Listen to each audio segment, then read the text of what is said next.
so excited to have Jack Turner here, but I do want to take a few minutes just to talk about the Wyoming Wilderness Association. WWA is an organization, a nonprofit in Wyoming that works to protect public lands. We have offices here in Sheridan, in Buffalo, Lander, DuBois, and Jackson.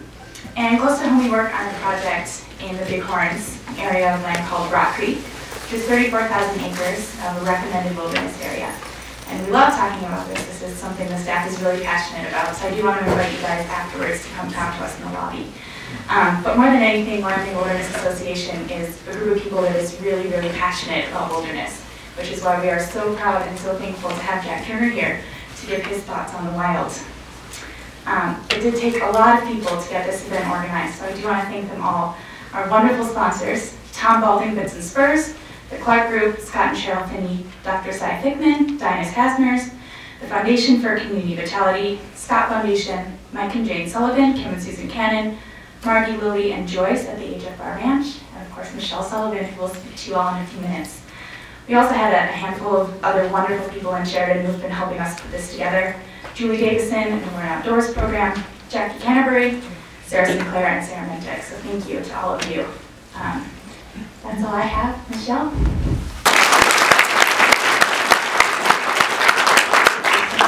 And we should all thank Lauren because she's the reason that all of us got here on time and knew where we were going. Very quickly, it's my pleasure to introduce Jack Turner.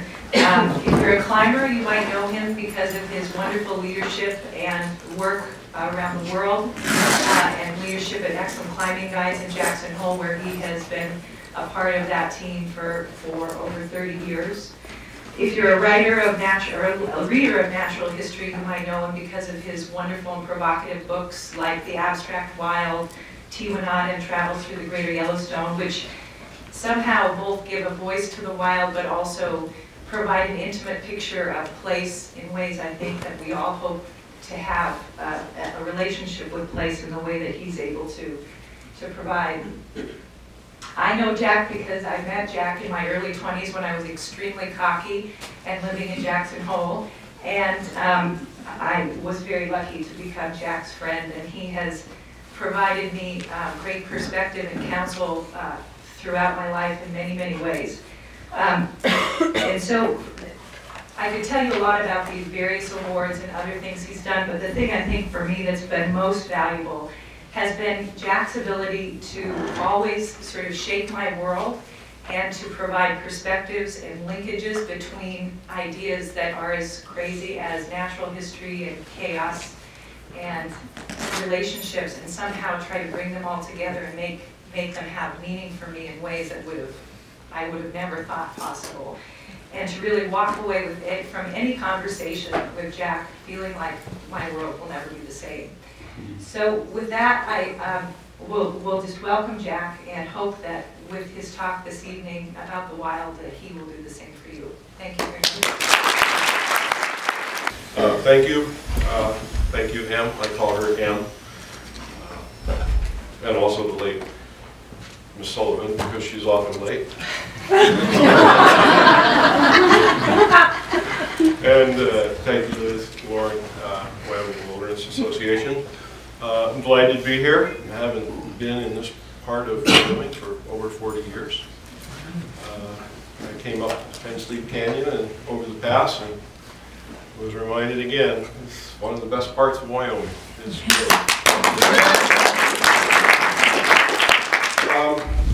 going to be fairly long tonight, so settle in. I didn't come all the way to talk for nothing.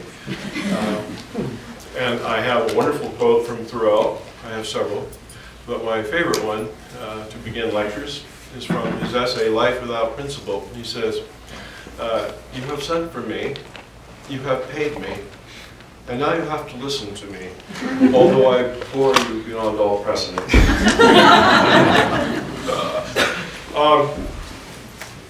I'm going to talk about the wild. I want to start with two quotations, just to put us in the right mood, let's say, and then start with this story about my trip to Gates of the Art a couple of years ago.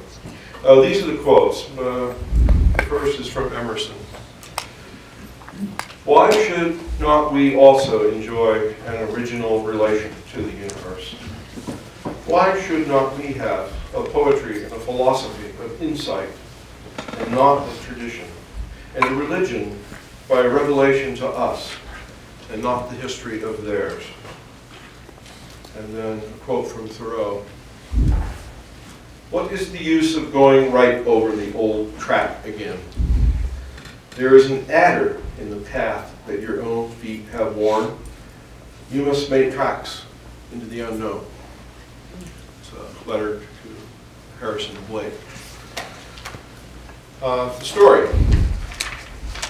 3 years ago, I was invited by the National Park Service to attend a meeting in the Brooks Range held on a secluded lake in Holding. Had to go in by float plane. And the anniversary of the Park Service is coming up, and each park has received a little bit of funding to decide how they wish to celebrate.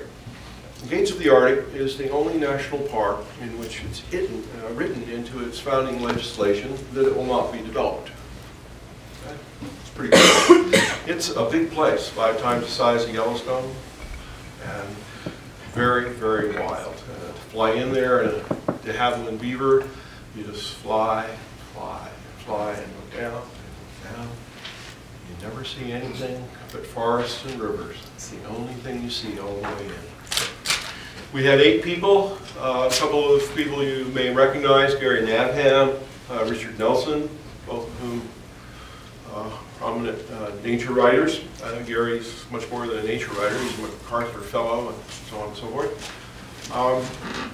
We had some elders from the inland Eskimo tribes, had some Park Service personnel, and so on. You know, it was an interesting meeting. The subject was how should we think about wilderness in the next century of the National Park Service, which is not an easy subject. And so we talked about it for several days, and I came away disappointed, although I had an absolutely wonderful trip, because it didn't seem to me that we had gone very far into anything very new.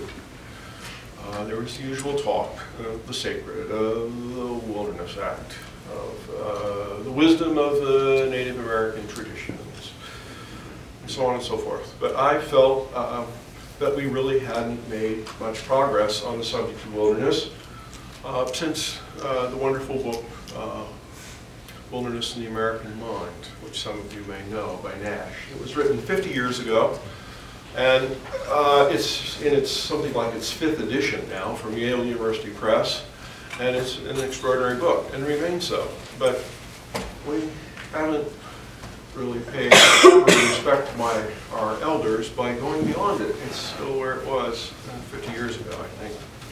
So I came back, and I had made a suggestion to them as a criterion for how we are to evaluate wilderness, which had to do with wildness. That's the root, obviously. And in order to really understand wilderness, I think, we have to understand the wild, and that's not easy. The wild. Where are we on that subject?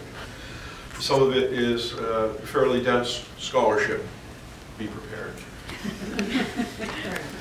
I'll start with Bill McKibben's recent book, American Earth, Environmental Writings since Thoreau. It's 1,000 pages. It's a really interesting book. Contains essays, poems, songs. Everybody you expect, Harry Snyder, Leopold. But also people like Joni Mitchell, Marvin Gaye. Unusual, it's a very unusual and rich collection. 1,000 pages. And I think it's essential to have some understanding of the depth and the richness of the American nature writing tradition. It really gives you a perspective of how broad and deep it is. But, unfortunately, much as I admire Mr. McKibben and his books, all of which I read assiduously, I found his comment on the wild in his introduction to be very disheartening. He says, and I quote, "Of all the images and metaphors that have fueled environmentalism in the past, and that have been strong enough to accomplish these good and necessary works. The most important has been that of the wild. The wild, the pure, the clean. From Thoreau to Avi, from Muir to Austin to Powell. That's been the key idea, the emotional trigger. It's been fuel enough to take us to the orbit that we needed to reach in the past. But as we set about the work that faces us now, the work of reorienting our lives to ward off the apocalypse that science now predicts, we must continue to find further images, further metaphors. He wants to leave the concept of the wild behind. I don't. What's wrong? What's wrong with that? Well, the wild is basically neither an image nor a metaphor, though it could be either. It's a descriptive term, noting a quality, the use of which, along with its historical development, receives an extensive entry in the Oxford English Dictionary. Like all descriptive terms, it can generate facts. It's a wild orchid, not a cultivated orchid, can be as much of a fact as it's a red car, not a blue car. I feared that the phrase images and metaphors would marginalize the wild in the physical sciences or abandon it as merely figurative, though I would like to assume that we are all talking about the same thing, wild nature, nature, nature, nature. For all of his praise of the concept, McGibbon's conclusion seemed bland. Compare it to the microbiologists Lynn Margulis and Dorian Sagan. Lynn Margulis is one of the founders of the Gaia concept, and Dorian Sagan's a son of Carl. Listen to them. Life as God and music and carbon and energy is a whirling nexus of growing, fusing, and dying things. It's matter gone wild. It's quite different. And as I think that's the spirit that we need to capture, we need to become an awful lot more fierce. The audience for Wildness has scattered into a plethora of other legitimate causes. Not only the disaster of massive climate change, but the difficulty of establishing women's rights, the horror of Tibet, the ongoing population explosion, the quality of our food, ad infinitum. At the same time, the cause of conservation has fractured into legitimate concerns. Specialized political niches for saving the redwoods, the polar bear, the whales, the corridors, the diversity of nearly every place on Earth, ad infinitum. I couldn't even begin to count the number of environmental causes, thousands of them. The book racks are sagging with doom. Instead of seeing wildness as a doddering concept on the brink of extinction, I propose that we embrace it anew, grounding our efforts in a rich vein of American usage and text, the physical sciences, and in an infusion of Taoist ontology. This is the part that freaks everybody out. I propose amplification and refinement, not abandonment. A top-down appreciation, reverence, even love for the whole thing, all of wild nature, from the chemical elements we inherited from exploding stars and that still course through our veins, to Gaia, the functioning of our immune system, and the stalking bacteriophage. The whole thing, from the trillions of stars down to the trillions of neurons. The whole damn thing. That's what I'm concerned with. It's a meta issue. Having enough water in the stream. This is a big issue. It's how we go about preserving something. And I want to preserve the whole thing. If I send my wife to the hospital in the emergency room and ask that she be preserved, I don't want back her liver and her jaw. I want her back. And I'm a little disappointed when people talk about saving little remnant populations here and there in zoos and everything. That's not what I want to do. I propose further that we associate the concept of the wild with the concept of the self. I don't mean the psychological self, the bearer of our personal identity, the focus of our agency, the self we often speak of, like a homunculus located somewhere between our brow and our big toe, analogous to a penny in our pocket.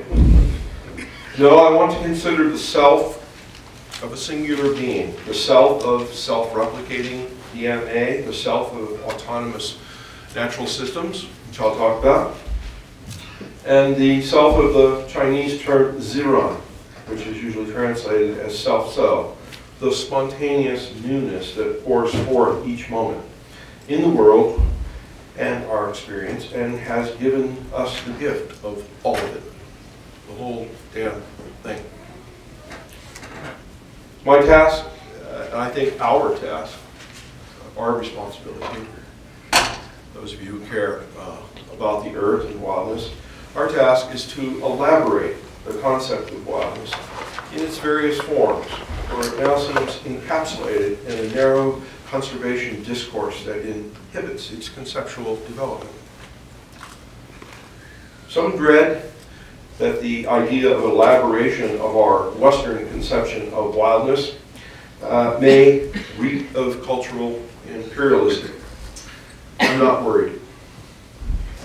Cultures accentuate aspects of collective experience and elaborate their fundamentals. I have two examples. For instance, the classical Greeks went beyond nakedness to elaborate what Kenneth Clark in the Nude calls the ideal form of the human body. For 2,500 years, representations of the body are a recurrent theme in our drawing and painting and sculpture. Not so in Chinese culture. There's no nudes in Chinese culture. There are medical drawings, there's pornography, but there's no study of the nude. Nowhere. And in a remarkable book by the French sinologist François Julien, called The Impossible Nude, he says the following, which is, I think, quite interesting. China simply missed it. This brings up the questions. What prevented the development of the nude in China? And what other possibility prevailed to the point of shrouding the nude and blocking it off entirely? Or more radically, what in cultural terms is a possibility that fails to develop? And how should it be understood? To me, I'm still quoting Julien, to me there is nothing anecdotic about this question, which cannot even be classified with the vast but nowadays clearly mapped out field of anthropological research. The substance of the question is philosophical, and this substance is what I want to bring to light and examine from the starting point of the China. Okay? End of quote. We have a culture that totally missed something. It's a wonderful thing. Or, consider a positive example, the appreciation and elaboration of tea and its use in Japanese culture. While tea is native to the junction of Assam, Burma, China, and Tibet, it has a long history of cultivation in China and was associated with Buddhism.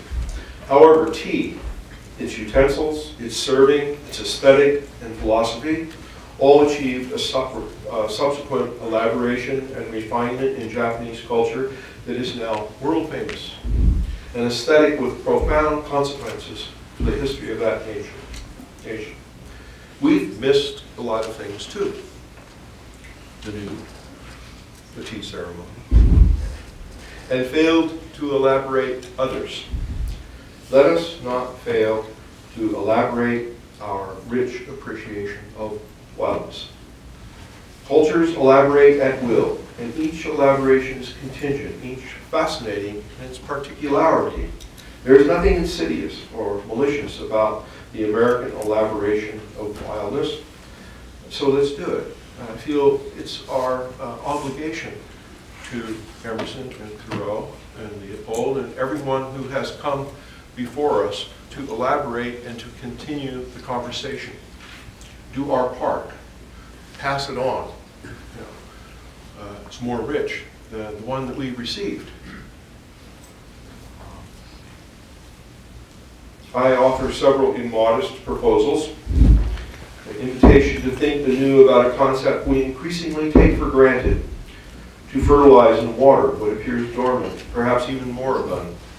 I assume my elaborations will be constructive. My main sources are text, the usual materials for conceptual inquiry, an abstract path fraught with peril, a path easy to get lost in. My emphasis on the self as a singular is at odds with our current emphasis on what Barry Commoner called the first law of ecology, that everything is connected to everything else. A general principle, if you will, espoused by seemingly everyone from Hawaiian Buddhist to Greenpeace. But what about the thing in everything? What about the parts of those multiple interconnected parts? I begin with the word wild. It's first to note that it's a wildly popular word, at least in America. I think a lot of conservationists don't understand this. They think that wild has something to do just with redwood trees. No, no, no. It has to do with us. So here are a slew of movies. I collect lists containing the word wild. The Wild One, The Wild Bunch, Into the Wild, Wild Child, The Wild, Wild American, Wild Hogs, The River Wild, Wild at Heart, Wild Bill, The Wild Blue Yonder. There are also shelves of books. Into the Wild again, Where the Wild Things Are again, Wild, an elementary journey, Wild at Heart, Discovering the Secret of Man's Soul, Wild Justice, The Call of the Wild, Wild Trees, A Story of Passion and Daring, Wild Birds, 6 Stories of the Port William Membership, Wild Cards, Elite Operations, Wild Fermentation, Across the Wild and Dark Sea, The Practice of the Wild, and my own little addition, The Abstract Wild, plus a plethora of mass market romance novels with wild in the title. Wild Night, Wild, etc. Wild. It seems to me that we know an awful lot about the wild. We may have a little bit of repression here. We also have songs. Born to be Wild, Walk on the Wild Side, Into the Wild Blue Yonder. We have television shows. Wild Kingdom, Pretty Wild. We have innumerable videos. Girls Gone Wild. We have sports teams, the Minnesota Wild, the Foundation, the Wild Foundation, a New York Times blog, The Wild Side, and catalogs of wild adventures and wild animal parks. We have charming oddities. My favorite one is Wild Diva Shrews. There's wilds all over the place. We also have poems, of course, many poems. One lovely one, for instance, by Emily Dickinson. Wild nights, were I with thee, wild nights should be our luxury. Futile the winds to a heart in port, done with the compass, done with the chart, rowing in Eden, ah, the sea. Might I much, might more tonight in thee. Emily. Viewing, reading, and listening to all this, one could conclude that we are intimate with the concept of the wild, and that the encapsulated environmental use of the word reveals a quaintly narrow perspective. And note, popular usage is often close to the truth. And our usage of the term wild is very broad and very rich. We obviously have a tremendous familiarity with it. That goes for the historical development of the word too. It's going to be a little down there. One that provides a salutary introduction to the concept. The Oxford English Dictionary lends its authority to the breadth, or more formally, extension of the word. It is probably a very old word, much older than dictionaries. The OED traces its history to the Corpus Glossary, a Latin Anglo-Saxon dictionary compiled in AD 725. Interestingly, it gives the Latin equivalent for the wild of indomitas, indomitable. I don't know whether you find that very close to the wild or not. Indomitas. Gary Nabham and I once spent an hour with some tribal elders of the Oona Nation, Indian group on the border with Mexico, sitting and asking their elders what would be the equivalent in their language of wild. Okay. They understood feral. They had a word for feral. They didn't have a word for wild. And after talking for almost 2 hours, what they finally agreed to was healthy. Wild is what's healthy, which I, again, found very interesting. There's no equivalent word in Chinese for wild. It's our word that comes out of Northern Europe and North America, probably because of our extensive experience with the wild, and including wild Indians, which I'll get to in a moment. The first entries are pretty commonplace, and they're boring, but we'll go right on by them fast. Of an animal living in a state of nature, not tame, not domesticated. Okay. By the way, there's a huge difference between tame and domesticated, gigantic difference. Of a plant or flower growing in a state of nature, not cultivated. Again, okay, pretty obvious. Let's move on. 3, produced or yielded by wild animals or plants, produced naturally without cultivation, having the characteristics usually inferior of such productions. The wild is inferior to what's cultivated. Interesting, given the elaborate nature of cultivated orchids compared to some of the wild varieties. Do you think one of them's inferior to the other? I don't want to go there. 4, of a place or region uncultivated or uninhabited, hence waste, desert, desolate. I think the English nature of the dictionary is showing here. If you go with Gary Natham into the desert in Sonora, you'll find it absolutely extraordinarily rich, of course, ecosystems, flora and fauna. Or, take a more extreme example, I've spent some time in the Taklamakan Desert in western China, just north of the Himalayas and the Kunlun Range.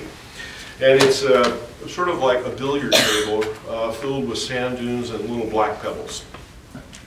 Pretty close to waste. But it's not a waste. There are species of animals that live in the dunes, including a desert fox. And the people who travel those dunes on camels, they tell direction by smell. Pretty sophisticated. Find your way around the middle of sand dunes with smell. What are they smelling? I don't know. Couldn't figure it out. My command of Chinese is not that extensive. But an extraordinary part of the world, the whole northern section of the Karakoram. And pretty bleak, but not without its own complex flora and ecosystems. 5. Okay, here we go, folks. We thought the wild was just about plants and animals. Of persons or their attributes, uncivilized, savage, uncultured, rude, not accepting or resisting the constituted government, rebellious. The OED offers examples: the wild Irish and the wild Scots. Those were my ancestors. Imperialism rears its ugly head. And I think of Thoreau's classic essay, Civil Disobedience, and its original, more bracing title, Resistance to Civil Government. Henry went to jail, not paying his taxes. He also wrote 3 essays in defense of John Brown, who was America's first homegrown terrorist. Our Henry was a bit more complicated than we think of him as being that little chap sitting in the woods outside of Concord. Pretty sophisticated man, I think. But then Thoreau was also very ambivalent about the wild. A tonic, yes, but a life, he didn't think so. And I don't think so either. Let's admit to ambivalence. It's a bit too facile to go about saying all the time that all good things are wild and free. I would like to ask Henry, if he was here, I always call him Henry. Have you seen A Year of Living Dangerously? Have you seen Blood Diamonds? Have you seen The Kite Runner? Well, since I was in Pakistan when they blew up the American embassy and ended up hiding in the bar in the Intercontinental Hotel for 2 days, I have a very high respect for civility and the civil order and visas and rights and so on and so forth, and I don't think it's very funny to run into a bunch of 14-year-old kids with AK-47s who just enjoy shooting people for the fun of it. So Henry, I know you love the wild, so do I. But also on the other side, civil order has something to say for itself. But that's the ambivalence, and that, at the end of this talk, is what I want us to occupy. The ambivalence between the wild and the civilized. Between the wild, the free, and the uncontrolled, and our obvious influence on all of that. That's the hard area, the gray area. That's where I want us to be. That's where the troubles are.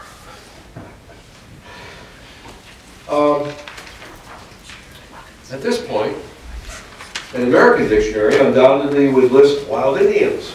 Crazy Horse, by far my favorite of all of them. Big Bull, Geronimo. Individuals and their tribes now usually deprived of historical context and valorized. Our sculptures, our poems, everything.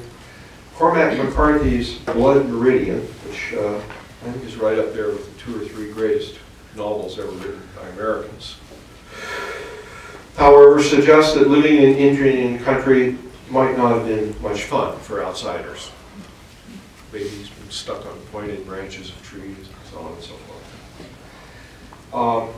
And today, consider living among the Pashtuns on the border of Pakistan and Afghanistan. An arbitrary line drawn by a long-forgotten civil servant from England. They still maintain their own tribal territories. You've undoubtedly read that in Times. You know, they are not affected by the government of Pakistan. They have their own tribal boundaries. Pakistan government admits it does not have a smidgen of control over them. They're like wild Indians. Okay? Not yet brought under the control of the state. And we love Geronimo and Crazy Horse, but the Pashtuns, the Taliban, I don't know about that. Here, the concept of the wild marks a set of social distinctions. Them, us. Outside, inside. I have spent nearly 5 months of my life in that country, often alone, 30 years ago. And I got along very, very well with those people, and I'm sad to see that we're at war with them. I have certainly my disagreements with them, primarily over the treatment of women. But I must say that as a mountaineer wandering alone in the Hindu Kush for long periods of time, that they treated me very, very well, honorably. They were tremendous people to have working for you. I had money, I had gear, they never robbed me, I was always safe. I have tremendous respect for them, and yet we brand them as unruly, uncivilized, and we want somebody to dominate them. We can't just have wild people running around the earth, right?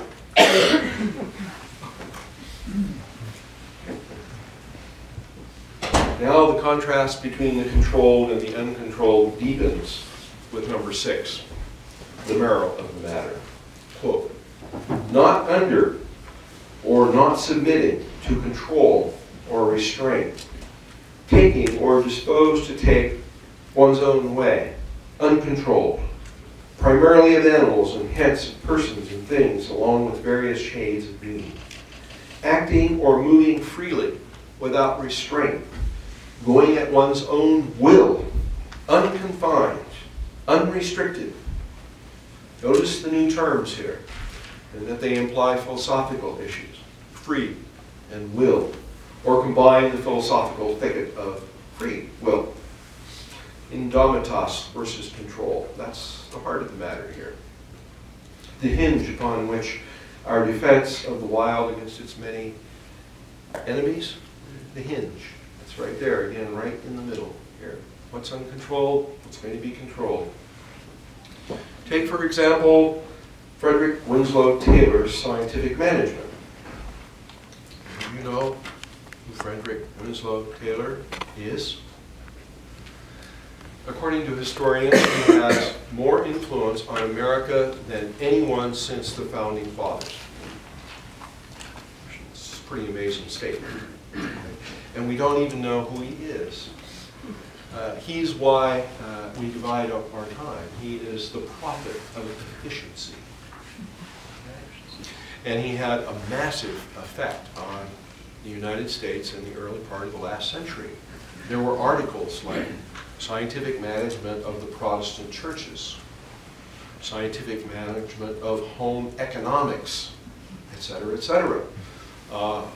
Taylorism, as it's called, was fought by all the unions and fought by all the craftspeople who saw its normalizing influence as incredibly destructive to the individual will. And to our great misfortune, he was read by Aldo Leopold, and most people know Leopold from what book? Sand County Almanac. You bet.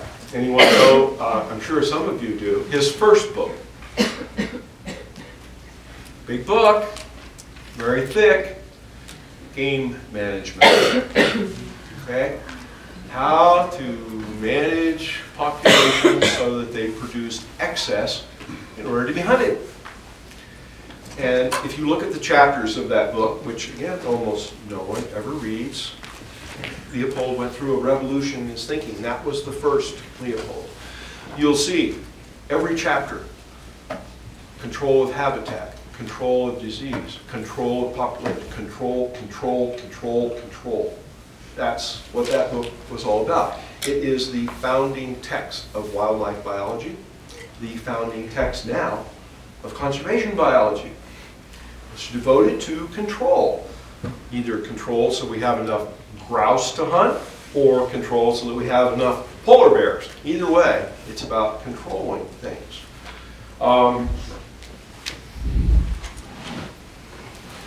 Leopold's conversion. After doing all this, he went to Germany and saw their forests, and he was appalled. He was appalled because, you know, all the trees are right in the road. They're all exactly the same height, exactly the same age. They have no understory, and hence they only lasted for a generation or two, and the forest collapsed. Very efficient, just for a while. After that, population crashed. Then he went to Sonora, and in the Sierra Madre, he saw wilder country than anything in New Mexico, and was very, very impressed. It's after that second trip that he began to write Sand County Almanac and all of his other books. That's the later Leopold. And one of my essays in my new book is called Leopold's Mistake. That's the first one. An insistence on wildness instead of control fractures the foundations of modern conservation. Now I'm getting into trouble. Wildlife management becomes an oxymoron. Wildlife management. After all, the state claims ownership of grizzly bears, or more accurately, has placed them under its police powers, and thus its control. This was an issue decided by the Supreme Court. The Supreme Court decided you could not control, own as property, wildlife. So to get around it, the states placed wildlife under its police powers. But does anyone at this point in history believe that American wildlife is wild and free? On the other hand, here comes the gray area and the ambivalence. How about that 600-pound boar that you just ran into on the trail? He's not wild? Very complicated.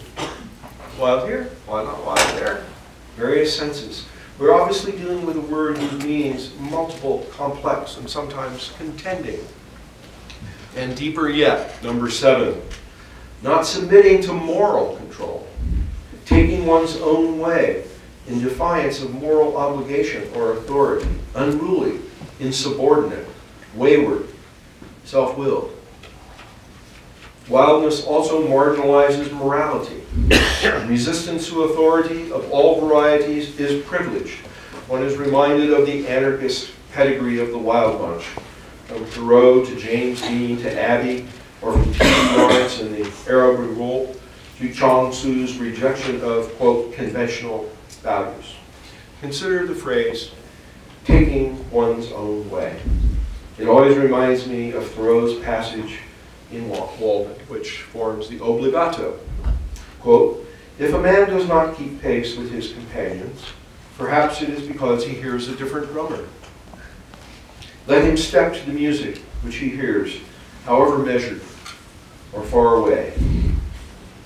Are we willing to let others act according to these principles, if they can be described as principles? More ambivalence. Where's the line?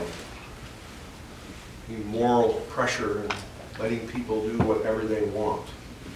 Most important for my discussion, the sixth constellation of beings introduces the term self-willed. And that's the key to what I want to talk about in elaborating wildness.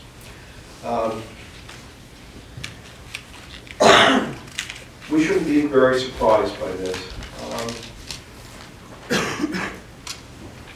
If you pursue the rest, and this goes on for pages and pages, there's meaning number 28. They all refer to people. Wild mind. The word wild is as much about us as it is about redwoods and great white sharks. We are wild. Okay? We produce artifacts that are not, but we are wild. We are also appallingly violent. We killed, you know, how many hundreds of, we call it 130 million of each other in the last century. Russia lost 28 million people in 3 years of war. That's pretty violent. A lot more violent than grizzly bears. A lot more violent. We are an exceptionally violent, controlling, fierce species. If you think otherwise, go to, say, the Central Congo right now. The very last entry in the OED, it seems like an afterthought, reads, wild, obsolete past tense of will, verb. It's surely the most arcane pronouncement Ever made about the wild. What the heck does that mean? Obsolete past tense of will. I believe it's also one of the most important. It connects wild with the concept of willed. And Nash, in Wildness in the American Mind, already by the second paragraph of that book, he writes, in the early Teutonic and Norse languages, from which the English word is in large part developed, the root seems to have been will, with a descriptive meaning of self-will, willful, uncontrollable, and added to the Old English dur, animal. It was prefixed to the wild to denote creatures not under the control of man. That's where our word comes from. Wilderness, wild animals. And there are three other rich concepts that I want to associate it with. First is the concept of autonomy or autonomous systems. The second is self-organization, which is a huge, important concept in both physics and biology now, which I'll talk about in a moment. And the third is a Chinese term called ziran. So I'll use the three of those to enrich the discussion. They're not identical to wild, but you can see that they have a family resemblance. Okay. The Greek word autos means self.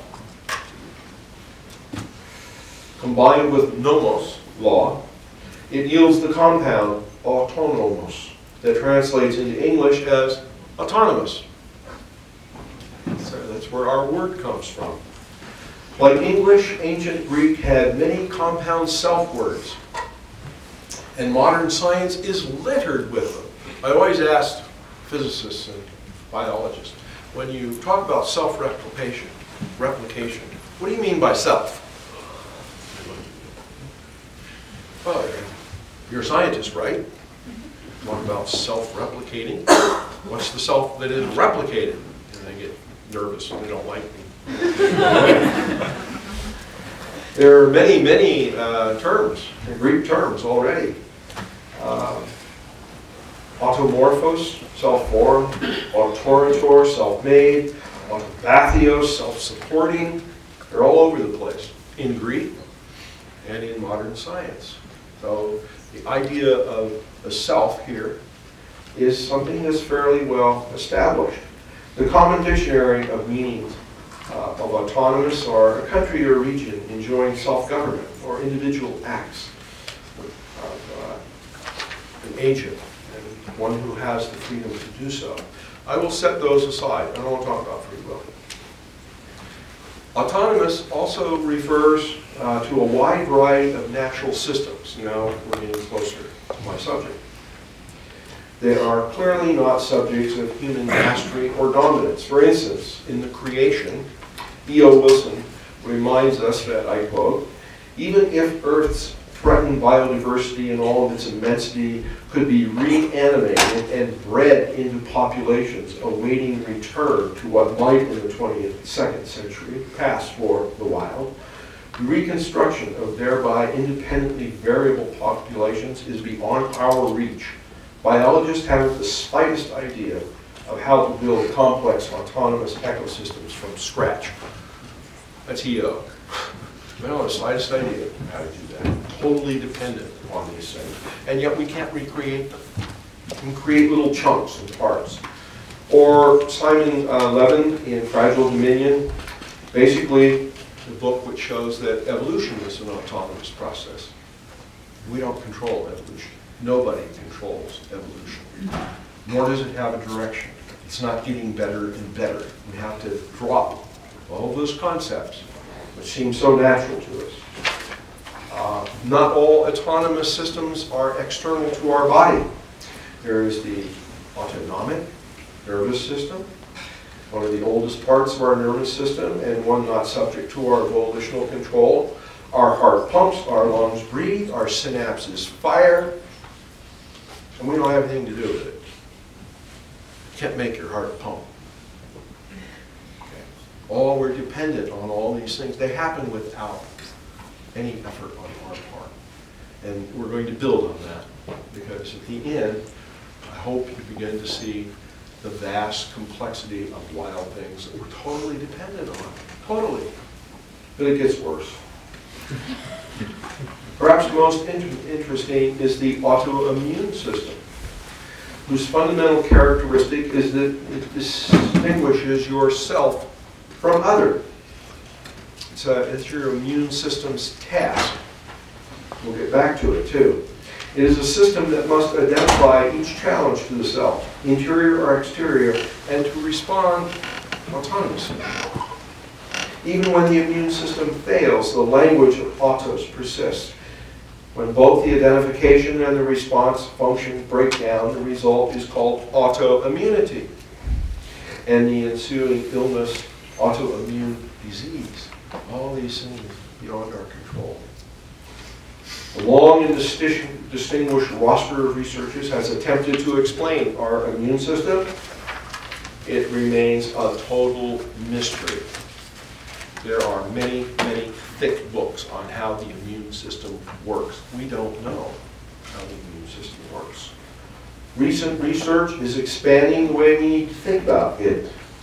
My singularity, myself, the thing that experiences, my individuality, making clear that it is far more of a community effort than we've typically thought. We harbor a multitude of bacteria, microbes, and entire microbiota. And they, I underline they, it seems, are responsible for me. 900 billion bacteria. It's weird, isn't it? 900 billion bacteria in me. And it turns out that they control your immune system. They're the ones who decide what's you and what's not you. 1 trillion cells in the body, 90% of them are part of our microbiota. This is amazing stuff. You have a completely separate ecosystem for each tooth. The bacteria on the roof of the mouth are not the same as the bacteria on your tongue. The bacteria on your right hand is not the same as the bacteria on your left hand. The bacteria in your gut is not the same as the bacteria in the Chinese gut. 900 billion of them, and they're all different. We harbor many, many populations. In our gut, in our toes, in our eyelids, everywhere. In the birth canal. When you're born, your mother gives you a whole pile of her bacteria. If you have a C-section, you don't get them. And it shows up later in life. It's one of your mother's great gifts to you, is your initial bacteria. We're not sufficiently appreciative of that. In fact, so I have this way of putting it. Me is an indigenous community of great biodiversity. Sound familiar? Me is an indigenous community of great diversity. You, right in you. 900 billion of them. You. Okay. And you don't know anything about them, and they don't know anything about you. 1,000 species of these bacteria have been discovered, but we know very little about the majority of them. We know that they are essential to our functioning and health, and that somehow they negotiate the balance and equilibrium and harmony between ourselves and the world. A recent article in the New York Times summarized personal bacteria with the title, "How Microbes Defend and Define Us." This is really weird stuff, and we're just getting into it right now. Self-organization. As I mentioned, there are many compound self-words, self-replicating, self-adapting, etc. 21st century physics is filled with them. For large-scale objects, relativity rules. For small-scale objects, quantum theory rules. The problem is that in the past 100 years, no one has figured out exactly how they're related. Big problem. The big problem for modern physics. 2 years ago, physicists and scientific witnesses suggested a new theory of quantum gravity, showing how space and time, the basic building blocks of the universe, quote, pull themselves together themselves. They called it the self-organizing quantum. You want to really bend your mind? Try reading that article. Space and time formed themselves. It's really hard to get your head around that, at least it is for me.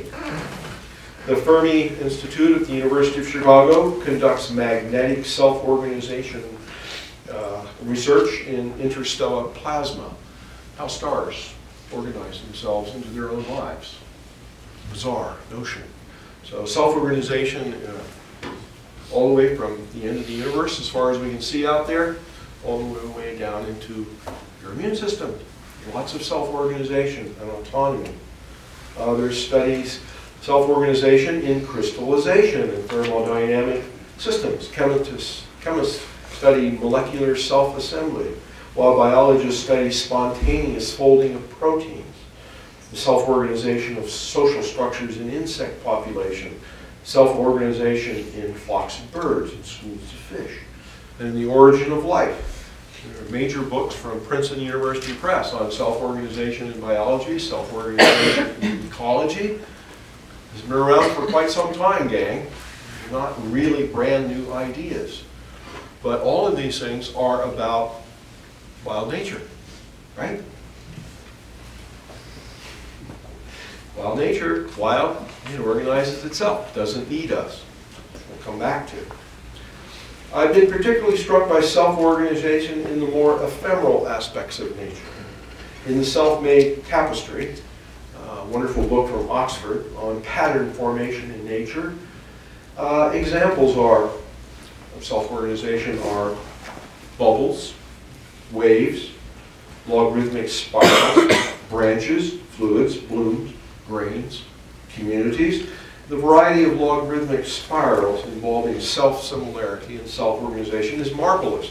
Galaxies, curves of bighorn sheephorns, hurricanes, chambered nautilus, pine cones. Look at the top of a pine cone, look down there, logarithmic spiral. Oh, it's like a hurricane. How come? How does it do that? The heads of sunflowers, the seahorse tip of the Mandelbrot set from chaos theory, How did it end up there? The particular self-organized phenomenon that surround us at all levels, from the furthest galaxies all the way down to bacteria. Everything out there, we think of it as nature, is self-organizing, it's autonomous, it's working perfectly all by itself, without your help. Come back to it. The term Ziran. It's time for you all to leave. Well, it's Chinese. It's Ziran in the pinyin system of romanization. That's the one that's been adopted by Beijing. It translates as, here's our word again, self-so. And that is taken to mean both the word natural and spontaneous, the term Ziran. Very interesting term. It's the deepest term of Chinese philosophy. You move deeper, you'll see than the Tao. Turner118 is the ne plus ultra. No. It's a word of considerable importance in Taoism, appearing in Lao Tzu's Tao Te Ching, the writings of Chuang Tzu, and many other texts. Other translations of Ziran are, what is spontaneously so?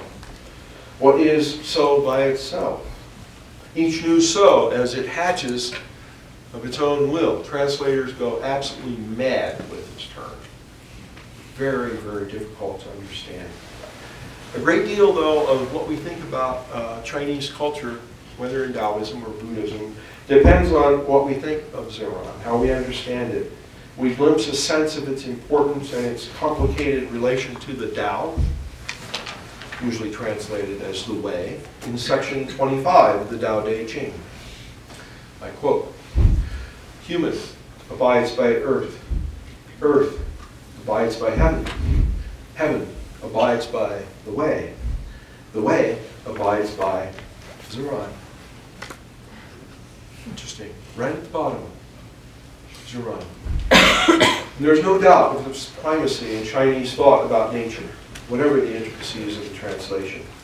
In Tu Mei Wing's classic essay, The Continuity of Being, Chinese Visions of Nature, it opens with a quotation from Frederick M. Mote's equally classic Intellectual Foundations of China, and I quote, they, the Chinese, have regarded the world and humans as uncreated, as constituting the central features of a spontaneously self-generating cosmos that has no creator, no God, no ultimate cause, no will external to itself. It just comes forth. That's hard for us to get our heads around. We're so oriented towards causes, creators, somebody who did something. Jehovah up there manipulating everything. Chinese don't believe that.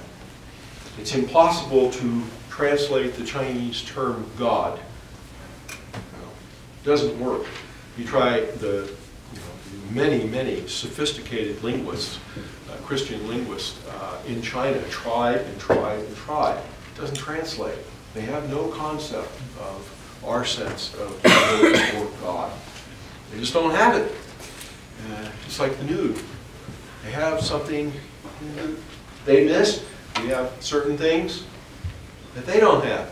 Culture is very rich, very varied, and we need to learn from each other. We borrow, again, to enrich our own concepts. Least you think this excursion into the concept of Ziran is an indulgence in Taoist ontology.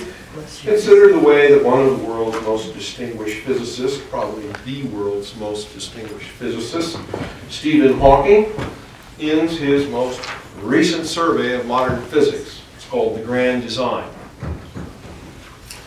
After all the talk of the cosmological constant, bosons, Feynman cast, black hole, string theory, M theory, Conway's game of life, and the theory of everything, in the anti-penultimate paragraph we find this, and I quote, spontaneous creation is the reason there is something rather than nothing.